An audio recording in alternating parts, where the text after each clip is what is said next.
my best friend.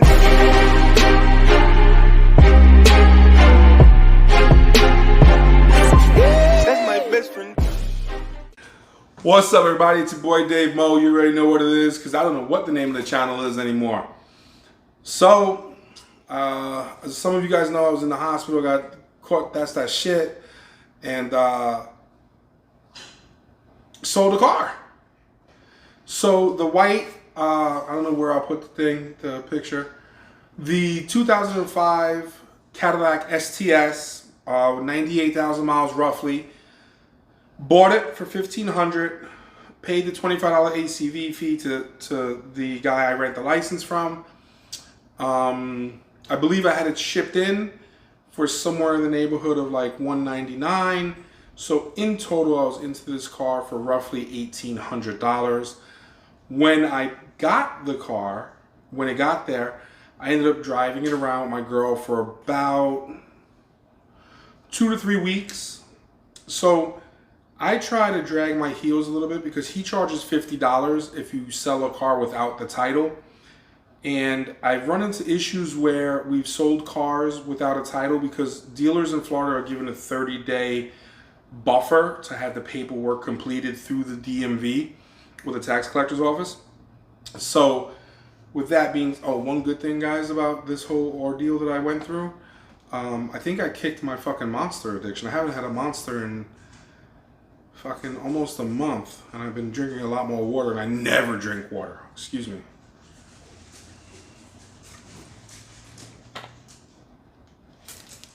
So, at any rate, yeah, so the car sold.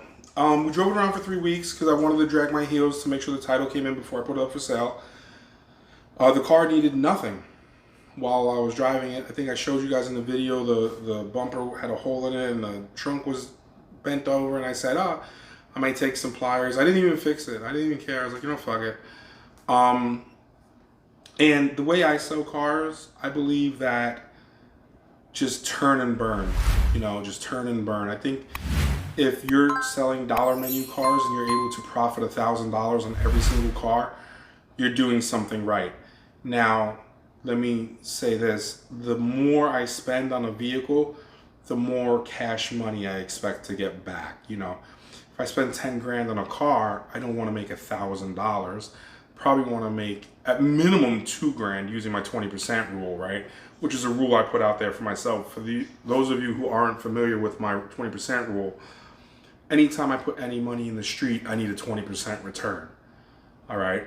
But that's just my rule. You guys can have your own rule. You could have a 50% rule, no rules. It doesn't matter. And when I say the 20% rule, that is the absolute bare minimum. Like, it goes no lower. I won't take any less for that car. You know what I'm saying? Unless I'm going to take a loss. And sometimes taking a loss does happen. But hopefully not too often.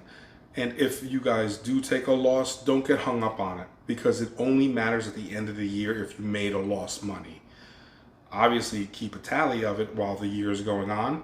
But look at your business as a whole thing. So at the end of the year, did you make money or did you lose money? Anyway, so my girl and I, we were driving the car for about 3 weeks and the title came in. So took the car to the shop. Leroy took pictures of it, posted it up. He asked me, what I want to sell it for. Excuse me, and I think I said, just put it up for like $29.50.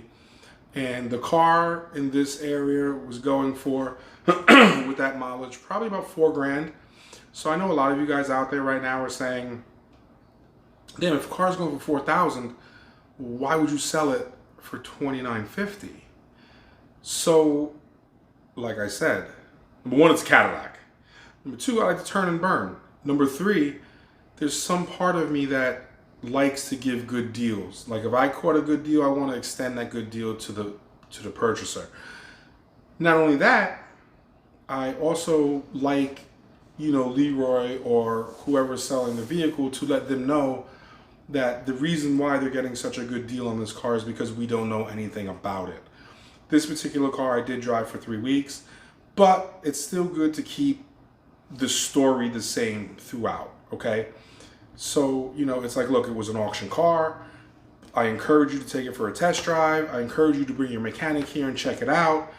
I encourage you to do your due diligence when it comes to buying this vehicle or any vehicle on this lot. But with the amount of money you're saving, if anything should go wrong down the road, starter, alternator, tires, etc., you've saved enough money that you can invest a little bit into it and maintain it. Usually people are happy with that. Usually people like that answer, if you will, or that explanation of why it's so cheap.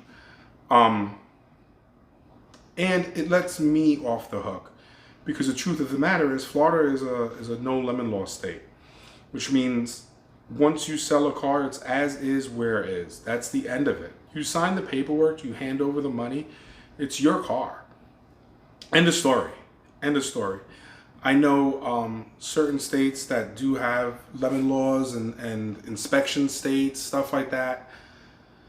I don't know how I would sell cars over there. I'm sure I would figure out how to wholesale them to the general public, where possibly have them sign off like a piece of paper saying, you're buying it straight up just like this. There's no warranty. I'm sure there's some sort of paperwork clause in those states that you can use. And that's how I would sell my cars. And as a matter of fact, if I was to open up a dealership, whatever that terminology is would be the name of my dealership, as is, where is auto sales, where we're not getting top dollar for the cars, but I'm willing to take less to not deal with the headache of having to buy back a car, having to do repairs on a car. Like, I would much rather just put the responsibility, like I do here in Florida, on the buyer. All right. So that's why I sell cars as cheap as I do. As long as I get them cheap, I don't mind putting them down the road cheap. You know what I mean? There's no reason why you gotta kill people for it. Not to mention, keep in mind, I'm selling dollar menu cars. So the fact that I'm selling dollar menu cars, you have to think about my clientele. My clientele probably put their money together, saved up, and that's what they have to buy a car. So it's nice to be able to give someone a $5,000 car for half price.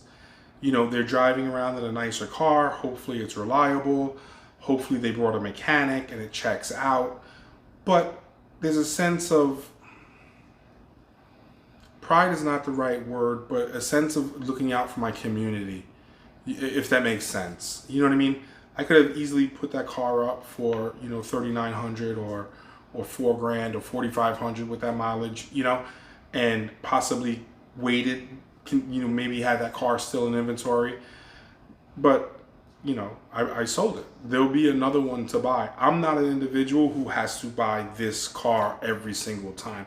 If you look at my past videos, you'll see that I have purchased every single type of car, from Chevy Malibus to Honda Accords to Escalades to now Hummers to Denali's.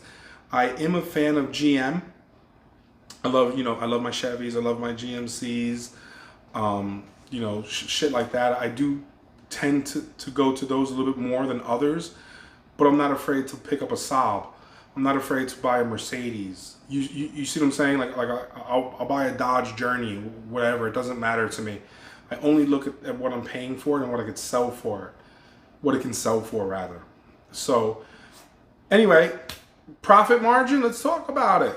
I made $1,000, free and clear. Got talked down to 28.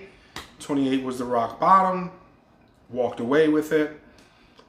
Give Leroy his 150. Puts me down to $850 profit.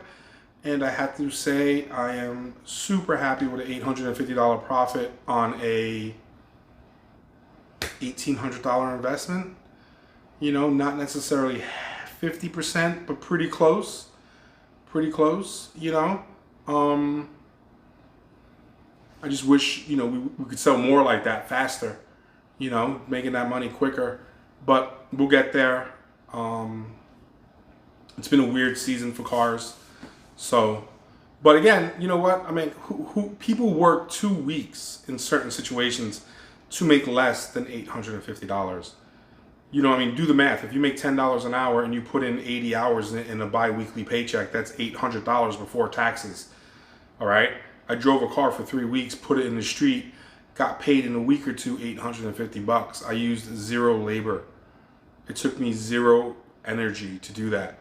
You know what I mean? So for those of you that are sitting back scoffing because I only put $8.50 in my pocket, put that into consideration that there are people in this country that work 2 weeks to make less than what we just made in no time whatsoever, you know? But anyways, guys, I appreciate you subscribing. Appreciate you ringing that bell. Definitely take care of yourselves, your loved ones. I'm gonna drink some more water. I'm gonna get the fuck out of here. Plus, my family's home and they're being extra quiet because I'm shooting these videos. And if you know me, I love my fam. I'm gonna get back with them. All right, guys, until the next one. Later. That's my best friend.